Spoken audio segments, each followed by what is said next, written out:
A show will begin shortly. Be sure to like and subscribe. Ah, ah, ah, ah.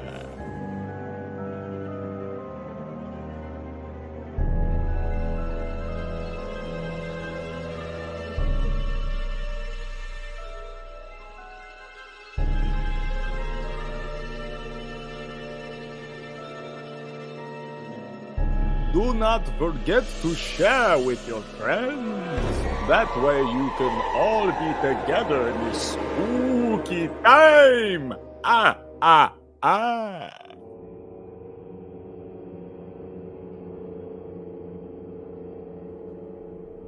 And don't forget to share, like, and subscribe. We will be starting in not many seconds. We'll be starting soon. Like this music's kind of freaking me out. Let's cut the music. Cut the music. We should just go ahead and get started. I feel scared and I don't like it. Oh, man, my tongue has been feeling weird. My mouth has been feeling weird. It's been a weird few days. Some weird stuff's been happening around the house. I'm not really sure what it is, but I don't know. But my mouth always tastes like pepperoni. I don't know. Does anyone have this problem? Or is it just me? I feel like is it just me? It's just me, isn't it? Whatever. I think I should just go ahead and start the show. Oh, hi. Hello. Hi. Hello. Hi. Hi. And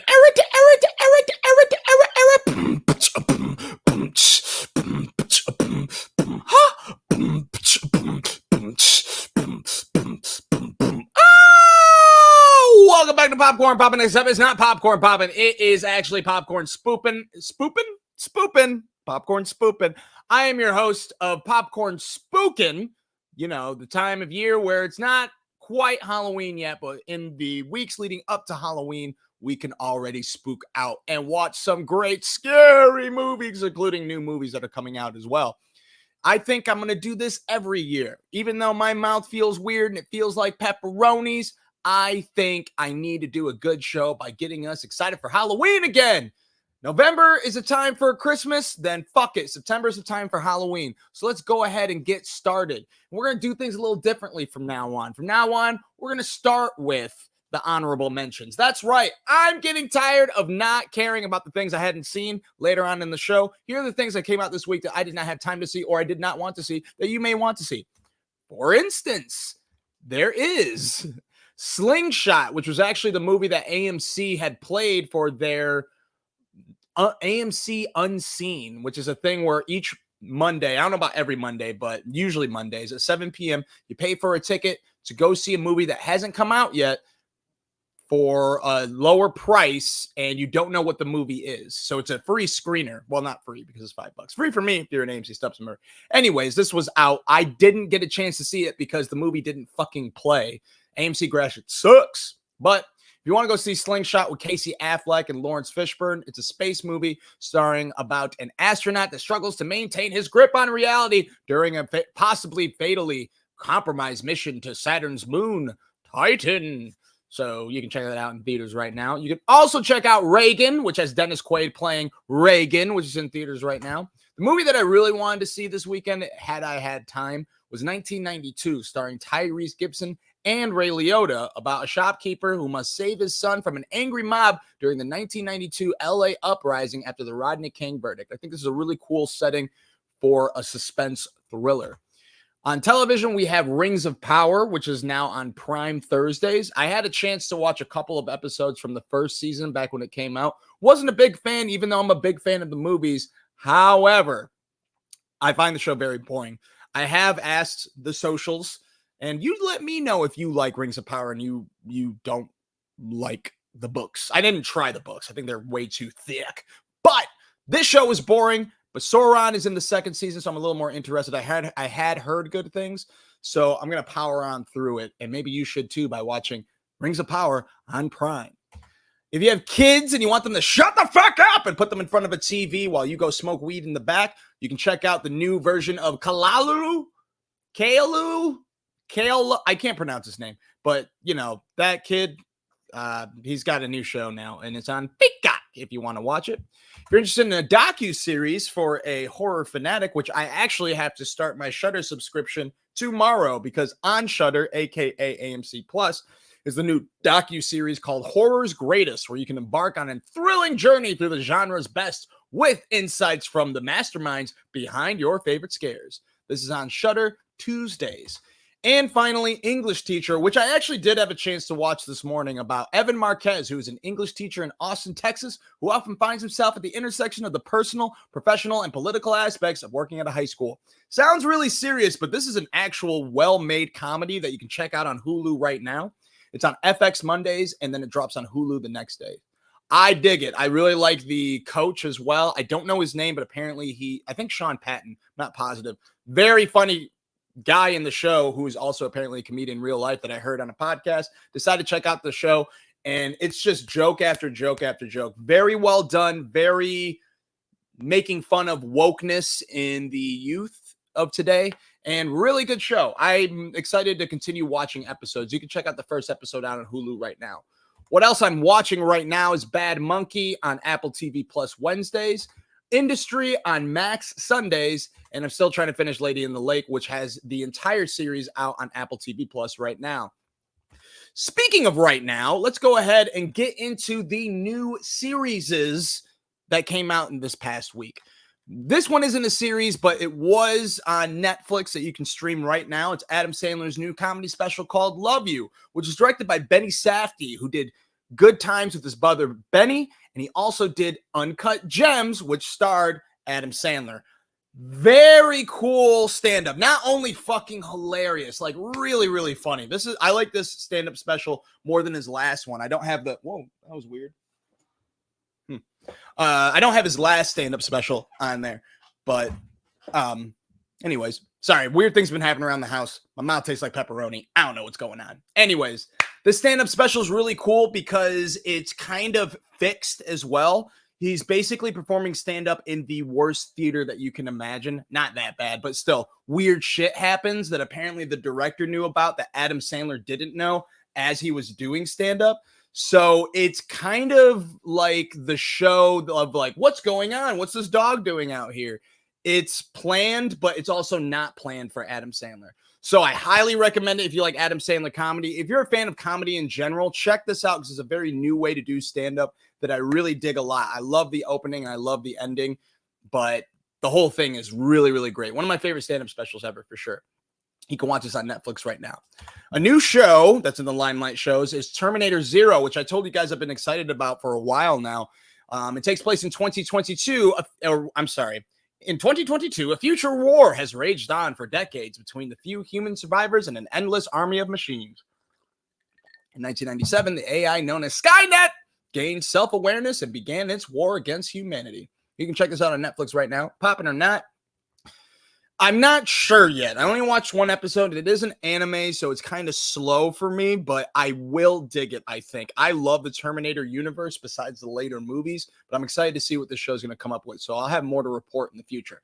A show that I can report about whether or not it's popping is Kaos, starring Jeff Goldblum as Zeus in a darkly comedic and contemporary reimagining of Greek mythology, exploring themes of gender, politics, power. I'm not reading all that. This is stupid. Oh, here we go. 6 humans learn that they are component parts of an ancient prophecy. So basically think of Greek mythology but set in contemporary times. Very similar to The Boys, how The Boys has marketing for the superheroes in that universe. For instance, Homelander may have his own cereal.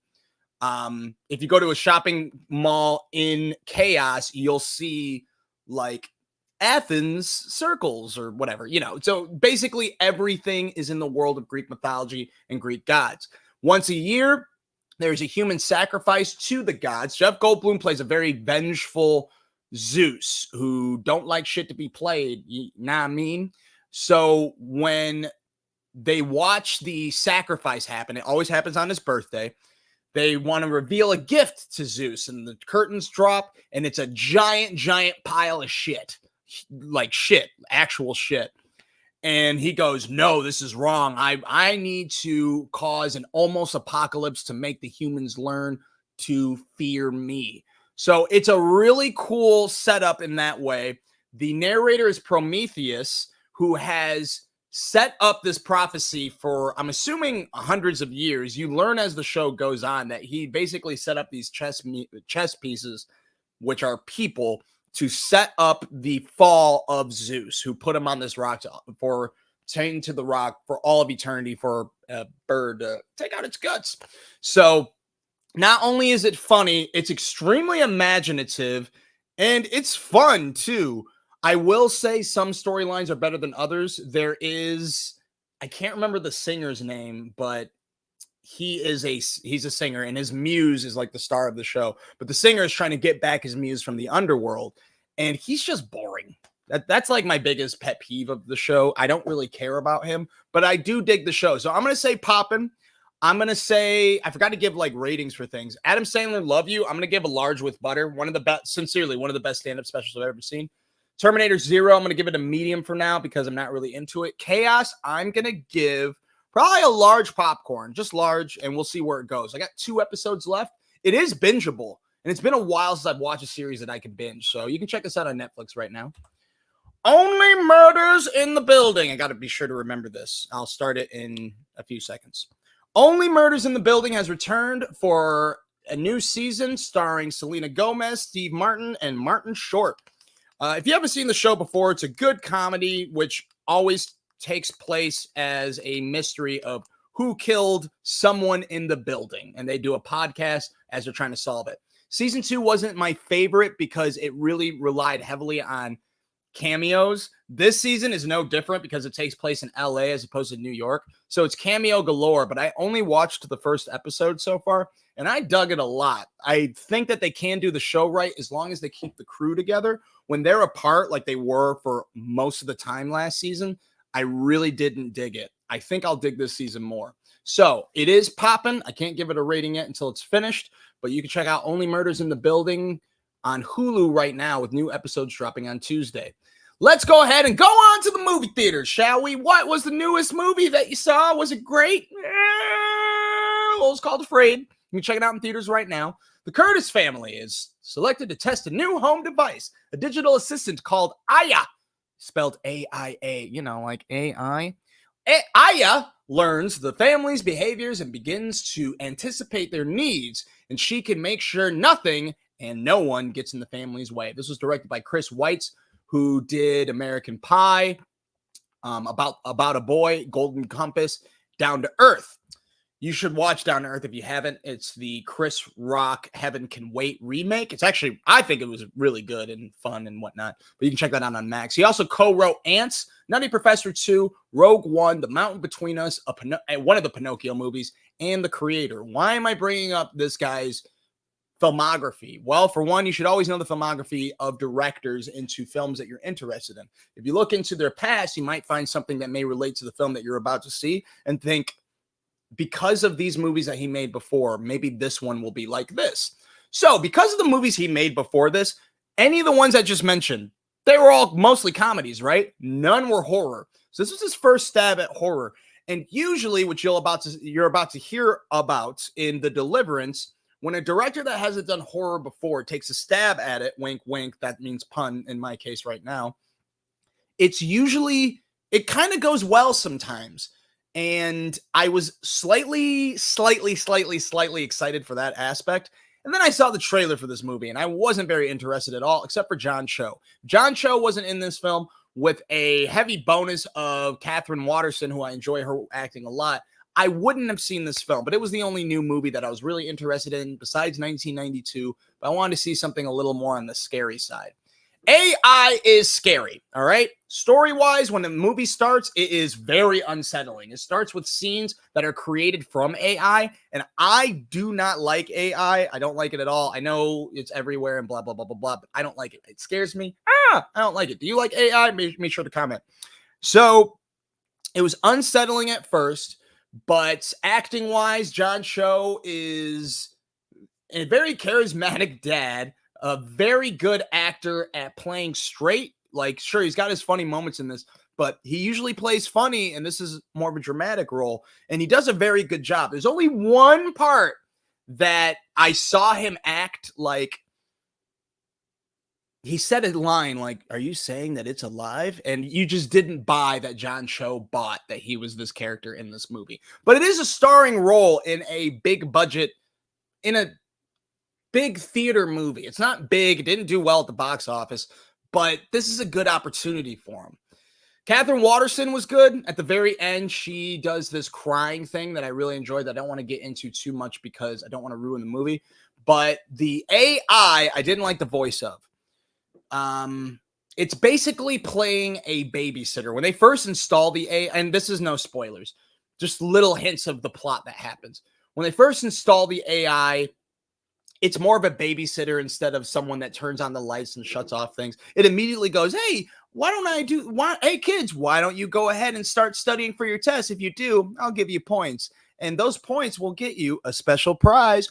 Wow, thank you, Aya. And they love it immediately. Catherine Waterston loves it because she drinks wine and like uses it as a therapist. So like it shows the advantages of AI, and then it shows the disadvantages. The disadvantages are extremely unrealistic, especially in the middle part. I did not want to leave the theater at all until the ridiculous end, which has a turn. And that turn is when there are certain humans that work for Aya. That's where the movie really goes off the rails. I don't want to spoil anything, but I will tell you, pop and score, I'm going to give it small popcorn with butter. It's not burnt because it comes up with interesting subject matter of a close, very close, I almost put it in quotations, this is a close future. And AI is everywhere. And the ending really highlights that, but it just went a little too much off the rails. So the small popcorn is specifically for interesting storyline. I might change it to just small popcorn. I don't know where the butter came from, to be honest. I don't know. Probably because the beginning was very unsettling. So, pros to seeing this movie, interesting advantages explored, good relationship with the father and daughter. I really liked those scenes. The first few conversations with husband and wife were really good, specifically on such a rough topic like AI. The cons is I wanted to leave the movie when it had 10 minutes left. I really, really wanted to leave. The humans involved in their masks made the film really hokey, and the end's twist was a little too heavy, but it was kind of realistic. So I don't know. I don't recommend seeing the movie. If you're going to see it, I'd wait for streaming. But why don't you go to the theater and let me know what you think about it? Because you can see AfrAId right now in theaters. The biggest movie, this was released on Netflix, but I feel like more of you have watched this than AfrAId, and that is called The Deliverance, which takes place centering on an Indiana family discovering strange demonic occurrences that convince them and their community that the house is a portal to hell. Get this started. Stop it.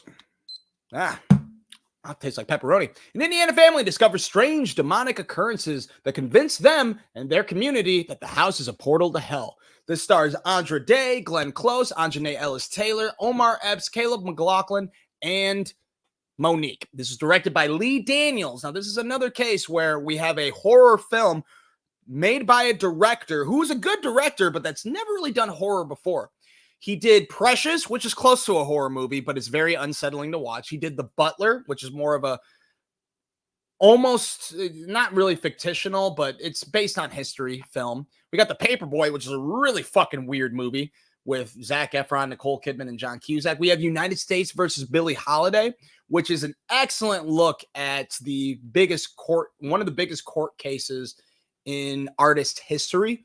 And he also created the television shows Star and Empire with Taraji P. Henson and Terrence Howard. This movie was very surprising. I enjoyed it a lot more than I thought I would. I am not into demonic possessions, specifically into religious horror. I'm not interested in that. But I was interested in this because it was a lot more in the middle of horror and drama. More drama than horror besides the last third of the film. Acting-wise, Andra Day knocks it out of the park. Give this woman an Oscar. She was great as Billie Holiday in the United States versus Billie Holiday, and she's excellent in The Deliverance. I think she only has one other credit. I can't remember what it was, but both movies are so heavy that you really want her to just do a comedy sometime.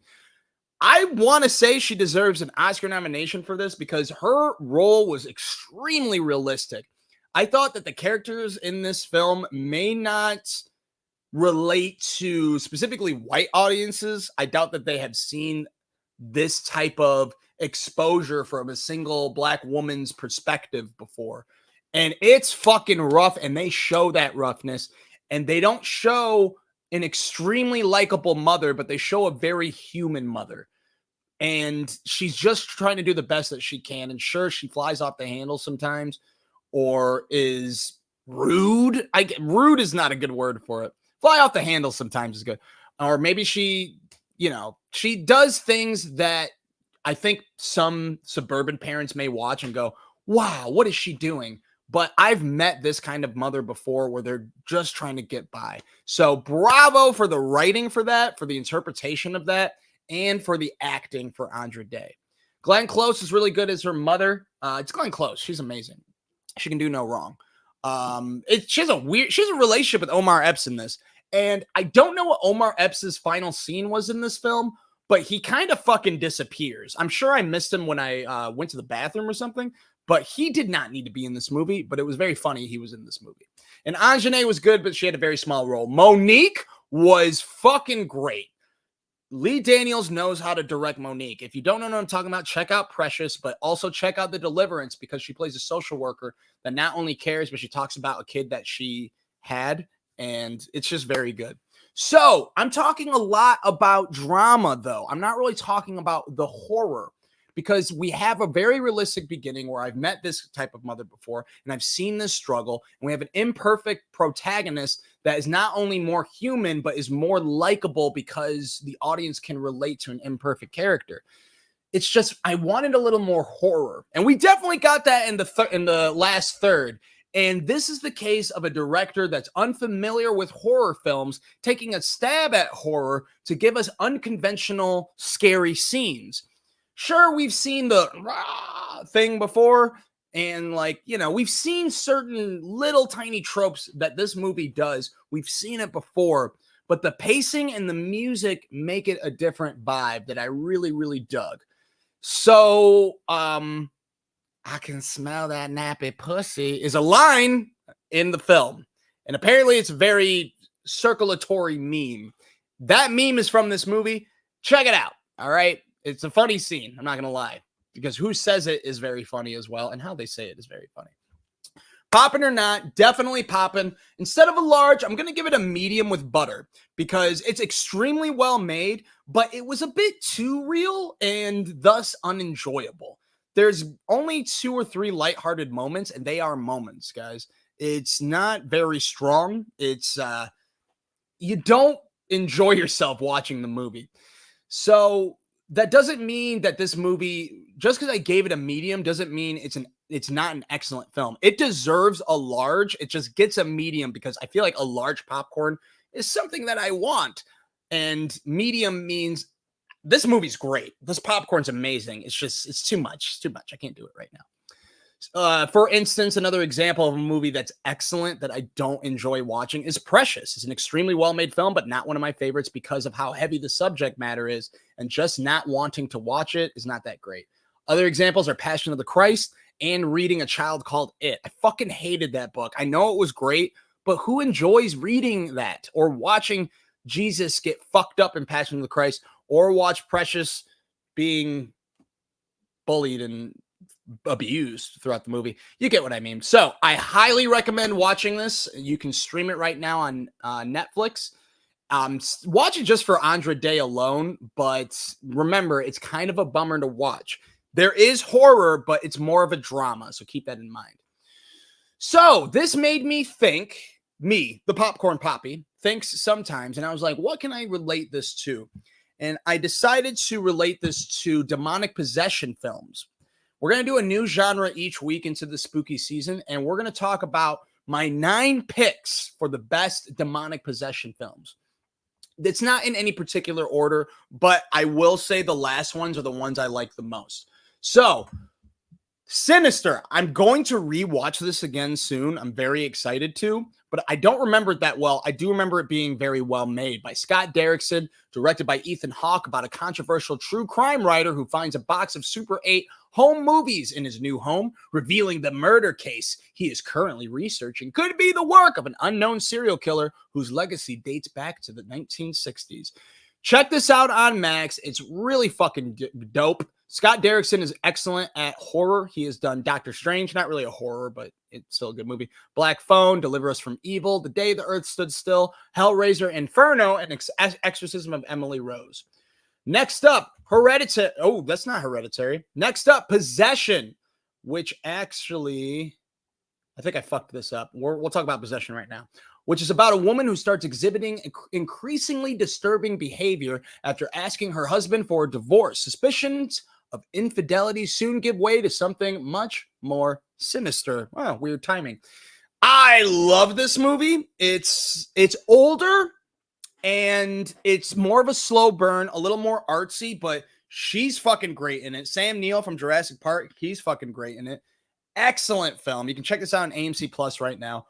Just like Jordan Colbertus tells us every week, Shudder is totally worth it, specifically in October or September, because that's what I'm doing right now.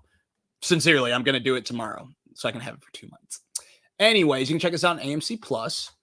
Next up is Hereditary, which is what I thought we were at before, which you can rent right now. I thought this movie was a little overrated. Everyone thinks it's one of the best scary movies of all time. I just think the cult shit in the movie is, I don't really like cults very much. Midsommar does it really much better, in my opinion. But Hereditary is a very well-made film. Don't get me wrong. This one's about a grieving family who is haunted by tragic and disturbing occurrences. And it stars Toni Collette. Fucking dope in it, too. You can rent this right now. Amityville Horror, not the original one, which I saw when I was a kid. Not a big fan, but I did like the remake. And I won't say it's one of the best films ever, but I think it's a solid demonic possession film. It's called Amityville Horror, about newlyweds who are terrorized by demonic forces after moving into a large house that was the site of a grisly mass murder a year before. Why would you move in? Ridiculous. You can check this and the 1979 version both on Max. It stars Ryan Reynolds, guys. Ryan Reynolds. Not a funny Ryan Reynolds either. A scary Ryan Reynolds. Next is Paranormal Activity. I do enjoy the first three. I think one was a little overrated, but for what they accomplished on a $15,000 budget, it deserves praise for sure. I haven't watched all of them, and I really want to watch all of them. In any case, if you want to watch at least the first one, I highly recommend it on Max. After moving into a suburban home, a couple becomes increasingly disturbed by a nightly demonic presence. All of them are on Max. I think I'm going to watch all of them in the background, but at least the first three with intention. Fallen with Denzel Washington. We talked about this on the show before. This was directed by Gregory Hoblet, who did Frequency, Primal Fear with Richard Gere and Edward Norton. Very well made. And Fracture with Anthony Hopkins and Ryan Gosling. Also very well made. Fallen stars Denzel Washington as homicide detective John Hobbs, who witnesses the execution of a serial killer. Soon after the execution, the killings start again. Really dope movie. Not many people have seen it. I recommend it. It's not like, horror, but it is demonic possession. And it's Denzel, baby. You can't go wrong with Denzel. You can rent this right now. Not Possession. We did that. The Wailing. The Wailing is on Netflix right now. This is a foreign film, so I think a lot of you don't like reading, so you might not want to watch this. I recommend watching it anyway. Soon after a stranger arrives in a little village, a mysterious sickness starts spreading. A policeman drawn into the incident is forced to solve the mystery in order to save his daughter. Fucking scary, specifically the second half, and just good storytelling throughout most of the film. I recommend it, but again, it is a foreign movie, and us Americans don't like reading. I don't know if English dub is available on Netflix, so you might have to read it, but I still recommend it anyway. Now we're getting into definitely my two favorite demonic possession films. One is The Exorcist, of course. What makes The Exorcist so great, guys? For one, it was directed by William Friedkin, who did Bug, French Connection, and Killer Joe. None of those are horror movies. Bug, kind of so. But The Exorcist is one of the best horror movies of all time, and I'm telling you why right now. Rosemary's Baby, Exorcist, The Thing.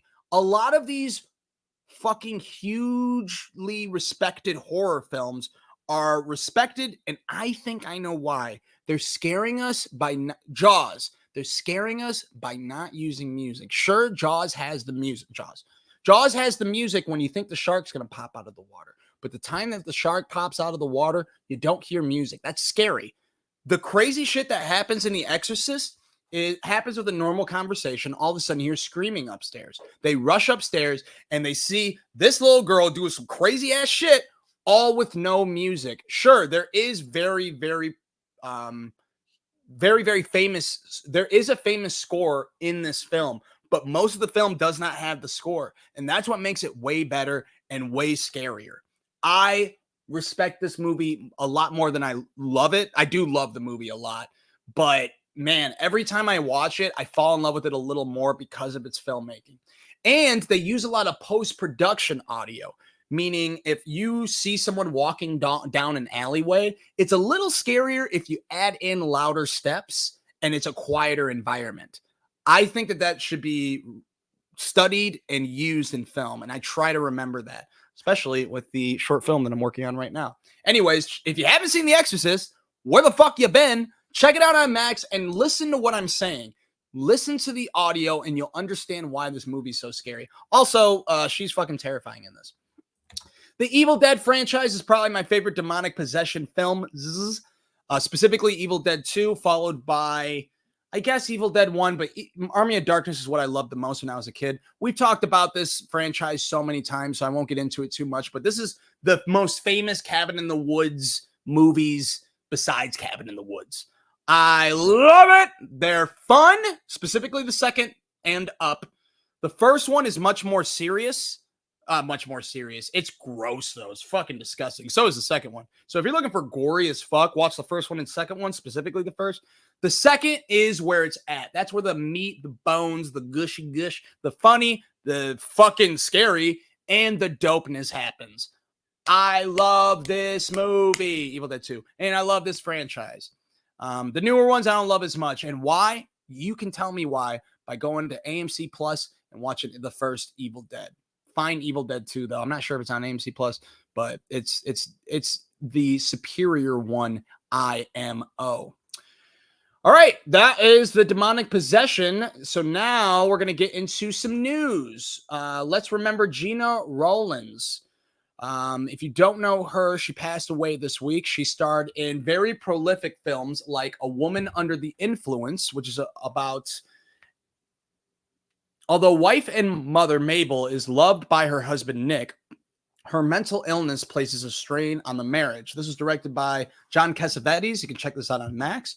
She was also in Gloria, one of my grandpa's favorite films. When a young boy's family is killed by the mob, their tough neighbor Gloria becomes his reluctant guardian. In possession of a book that the gangsters want, the pair go on the run in New York. You can check this out on Max as well.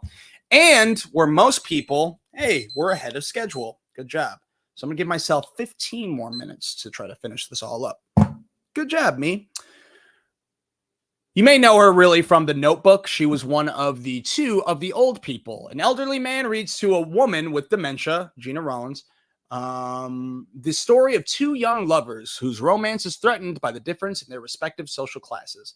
This also co-stars, I can't remember his name, and I should. He's a very famous actor. But Ryan Gosling and Rachel McAdams. Even if you're a dude, you should check this out. It's a good movie. I didn't know I was I liked Stepmom before this movie. Some romances are good, guys. I'm telling you. And this is one. It's fucking good. It's good. You can rent this right now. But R.I.P. Gena Rowlands. Thank you for what you've given to us. Tarantino has talked about Toy Story. Specifically, he said, I don't watch all the animated movies and stuff, but I'm a big fan of the Toy Story trilogy. I think there's only one trilogy that completely and utterly works to the nth degree, and that's A Fistful of Dollars, for a few dollars more in the good, bad, and the ugly. In the case of Toy Story, the third one is just magnificent. It's one of the best movies I've ever seen, and if you've seen the other two, it's just devastating. The thing is, then 3 years later or something, they did a fourth, and I have no desire to see it. You literally ended the story as perfect as you could. So no, I don't care if it's good. I'm done.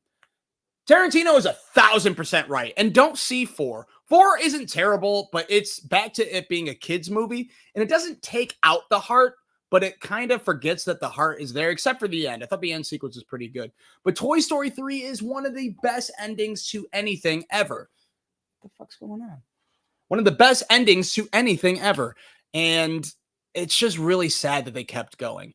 But props to Tarantino for watching animated films too. That's kind of cool of him, because I know I don't have kids.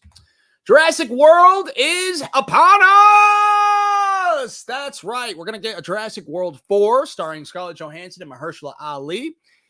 This one's going to be directed by Gareth Edwards, who did The Creator, Godzilla with Bryan Cranston, and one or two other films I can't remember at the moment. This is going to be taking place 5 years after, what was it, Dominion? I think it was Dominion was the last one. If you want to watch the first Jurassic World, it is on Max right now. Stay tuned for more Jurassic World Rebirth news. Definitely, I don't like the title, but it's better than Dominion. VHS! There's a new VHS movie coming out. I love the VHS films. If you like anthological horror, check out the VHS films, which you can check out on Peacock, Tubi, and AMC+. And the new one, which is coming out this October, fucking stoked! 6 blood-curdling tapes unleash horror in a sci-fi-inspired hellscape, pushing the boundaries of fear and suspense. This is coming out October 4th. Basically, it's like Twilight Zone. There are different segments in the film. I love these movies. They're a lot of fun. Even the ones that suck are a lot of fun. New directors that we can be expecting are Justin Long and Christian Long. They are brothers. They did a movie before. You know Justin Long from New Girl, Accepted, Tusk. And you may also know another director. She is writing with her husband. That's Kate Siegel, writing with Mike Flanagan in her directorial debut. So Mike Flanagan, one of the best horror directors ever. He did Dr. Sleep, House on Haunted. No, what the fuck is that? What's that show called? Haunting of Hill House. Thank you. Haunting of Hill House. And he did other stuff. Anyways, very excited about VHS Beyond. Very, very excited. If you haven't seen Riders of Justice, is an excellent film. And the team that did that movie are back to do another movie called Back to Reality, which is about a bank robber released from jail who must unlock his traumatized brother's memory to recover stolen loot. Why is this news? Why am I mentioning this in particular, even though none of you have heard of it? Riders of Justice is way better than people believe. It stars Mads Mikkelsen. It is foreign, but it's fucking good, guys. So check out Riders of Justice right now. It's on Hulu, and this team has also done Adam's Apples and The Green Butchers, which I haven't seen yet, but I'm excited to watch. The Golden Globes have announced their next host. It's Nikki Glaser. She will be doing the 2025 Golden Globes. If you hadn't seen her comedy before, I've seen her podcast. I've never seen her comedy specials, but I did watch her roast on Tom Brady. And chef's kiss. She better come out swinging and fuck Hollywood. Take them all down, Nikki. I'm excited for you, girl. Taylor Sheridan's hit Yellowstone will likely not be ending with season 5. Deadline has confirmed that negotiations are underway for a 6th season, as the flagship drama is to be headlined by standouts Kelly Riley and Cole Hauser. Good idea. I don't watch it anymore. Final news. George R.R. Martin says he'll reveal everything that's gone wrong with House of the Dragon. That's interesting. Apparently he hasn't liked this new season. Probably because it's fucking boring. It's boring as balls. Besides the actual action scenes, like everything, it's a boring show, guys. I don't care. I will say, if Mike McGinnis get down with your bad selves watching this, I am a hater. I will admit it. I think I'm pretty nice on this show. But I was hating on this last season because it fucking sucked, Mike. All right. But he was like, I disagree. I thought it did this and that and this. And everyone's entitled to their opinion, even if they're fucking wrong. Just kidding. A lot of people like this new season. I didn't love it. I think it's boring. I think the show isn't that great. But the action scenes with the dragons is dope. All right. What is coming out this week that you should go see? Or will I tell you if you should not go see? The first one is Beetlejuice. Ooh, that was a close one. That's right. Whoops. Beetlejuice will be heading to theaters on Thursday. My poppin' forecast, I think it'll be better than expected by everyone. I think it will be better. I think everyone thinks it's not going to. Actually, I lied. I think a lot of people are excited about this. I'm skeptical as fuck, but I think it will be better. And the reason I'm skeptical as fuck is because of this poster. It's that you remember the hangover effect that I talked about in the show several times. Hangover 1 is perfect. Hangover 2 and 3 were watered down fun because they made the funniest part the starring role, aka Zach Galifianakis. He was in small doses in the first movie, and you highlighted that in 2 and 3, making them less funny. They did the same thing with Shazam 2 with that Freddy kid. I think his name was Freddy. When you have the poster with, you see the little head guy and the worm, those are two very huge scenes, very popular scenes in the original movie, but they weren't big parts of the movie. That's what made them so good. So now you're going to make them a big part of the second movie? Don't. I'm guessing you are because you put them on the poster, but this seems like much more of a cash grab than it does a good story being told. So I don't know if it'll be great. I hope I'm wrong. I'm excited to see it. I will say that. But if you want to get ready for Beetlejuice, check out Beetlejuice. I'm just kidding. He's not here. You can check out the first Beetlejuice on Max right now. The second one will be out in theaters Thursday. Also in theaters Thursday is The Front Room starring Moesha. Chris Drake, I got you if you're watching, a.k.a. Brandy. Everything goes to hell for newly pregnant Belinda after her mother-in-law moves in and tries to get her claws on the child. This is coming out in theaters Thursday. I have very low expectations, and I believe this film will match them. Yeah, sure, it's A24, but they don't make all bangers. Most of them are great, but this trailer, I'm not impressed. I've been wrong, obviously, but I'm not impressed. I love Brandy. Well, I don't know if I love her, honestly. I like her. Like, when I found out she was starring in an A24 film, I was like, oh, okay, cool. Hopefully it's good. I'm rooting for it. I don't know if I'll have time to go see it, but you let me know if you think this movie's going to be good. Check out the trailer. Rebel Ridge on streaming is Rebel Ridge. I think this movie's going to be great. It's about a former Marine who confronts corruption in a small town when local law enforcement unjustly seizes a bag of cash he needs to post his cousin's bail. The reason I think this movie is going to be really dope is because it's directed by Jeremy Saltnier. I don't know if I'm pronouncing it right. He directed Green Room, which I absolutely recommend. It's probably one of my favorite movies, honestly. I'm going to say it. It's about a mysterious outsider's quiet life whose life is turned up. What? Oh, it's about a punk rock band that's forced to fight for survival after witnessing a murder at a neo-Nazi skinhead bar.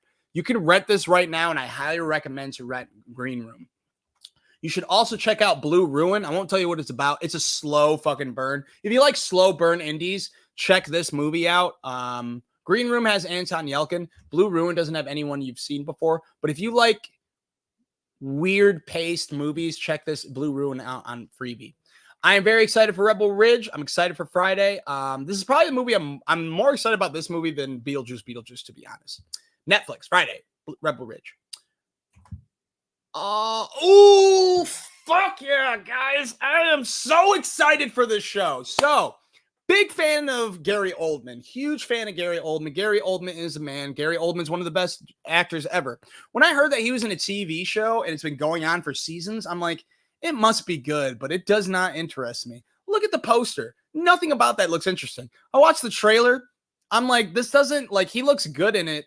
Good. He looks like a good actor in it, but it doesn't look good. Guys, I think everyone would really like this show, but you have to just hang on for a little bit. It seems boring because it's basically, I can read it. Following a dysfunctional team of MI5 agents. So they're like secret agents, but they're dysfunctional. And their obnoxious boss, the notorious Jackson Lamb, as they navigate the espionage world's smokes and mirrors to defend England from sinister forces.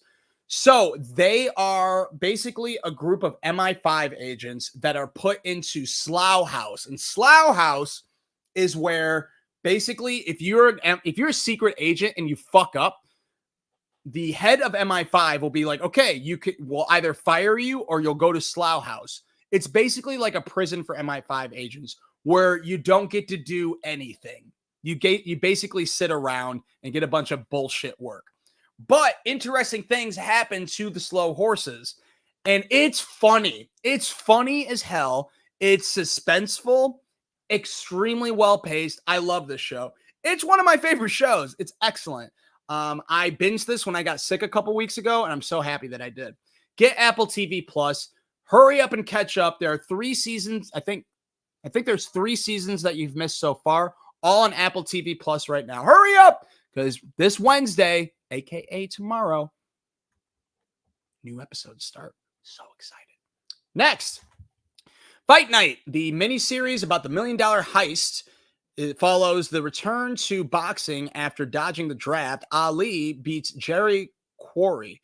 Later that night, hundreds are robbed at his after party in a massive armed robbery. So who do we got? We got Kevin Hart. I think that's Taraji P. Henson and Samuel L. Jackson and Don Cheadle. Don Cheadle's I love all 3 of the first people I said, but I really like Don Cheadle. I love them all, whatever. But Don Cheadle gives me faith in this. Taraji P. Henson has had some misses. Samuel L. Jackson's had some misses. Kevin Hart's had some misses. Don Cheadle is more hit than miss. So he's the only reason I think this will be good. Kevin Hart, every time he does something serious, usually it doesn't pan out. I liked Parenthood. I thought he did a really good job on that. Upside was decent, but I didn't really care for that Wesley Snipes show he did. I was like, this is weird. I don't know. So it seems like a Kevin Hart trying too hard. I love Kevin Hart, and I respect the fuck out of him business-wise and acting-wise and stand-up-wise. But lately, Borderlands, his last stand-up special. Anyways, it sounds good, but the trailer, I got a bad feeling about. We'll find out if I'm right or wrong. My forecast is that it'll be disappointing, but hopefully I'm wrong. It's going to be on Peacock Thursday. Whoops, that wasn't Slow Horses. It was Fight Night. Peacock Thursdays. And finally, well, almost finally, The Perfect Couple. I'll be watching this. I think this is more interesting than expected. It's about Amelia, who is about to be married to one of the wealthiest families on Nantucket until a shocking death derails the wedding and turns everyone into a suspect. This is created by Gena Lamia, who is a writer for A Resident Alien, Good Girls, and the show Awkward. I don't know if you guys remembered it. I watched some episodes of it back in the MTV days. I thought it was fairly good. This stars Nicole Kidman and Liev Schreiber. Say less, I'll watch it. It kind of looks like Stepford Wives. And it looks like a lot of these types of TV shows and movies are being made these days. But this does look fairly. I have a good feeling. I like Nicole Kidman. So this is on Netflix Thursday. And the last new thing that's coming out that I find interesting, but I won't be able to watch because I'm not caught up in the Power universe, is the beginning of the end of Power Book 2 Ghost, resuming stars Friday. So, to recap, next week we will be talking about Beetlejuice. You can watch the first one on Max. The new movie will be out in theaters Thursday. Rebel Ridge, which will be on Netflix Friday. Slow Horses, which will be on Apple TV Plus tomorrow. Fight Night, $1 Million Heist, which will be on Peacock Thursday. I forgot already. And Perfect Couple, which will be on Netflix Thursday. Holy shit! We did it! We did it! We did it! That's fucking dope, dude. Look at that. Well under an hour. I'm so proud of us. All right, guys. So let's go ahead and end this show right. All right. You got to listen to this. Okay. Just listen to me real quick. All right. So I just want to say thank you. Thank you to everyone that's been with me. It's been ride or dying with me. And yeah, I mean, shit's been fun. Let's make sure we keep it going. You know what I'm saying, G's? Another week of, oh, shit. Sorry. You still there? It says it's still live. Weird technical difficulties. The window's different. I'm missing some stuff. My hair and the lighting looks a little different. Anyways, thank you for watching another week of, another great week of popcorn popping. Anyway, I am very happy that you guys tuned in, and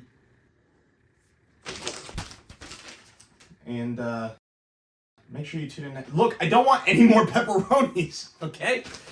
My stomach is feeling sick just from eating the first bit. So, oh, jeez, another one? No, I'm not eating it.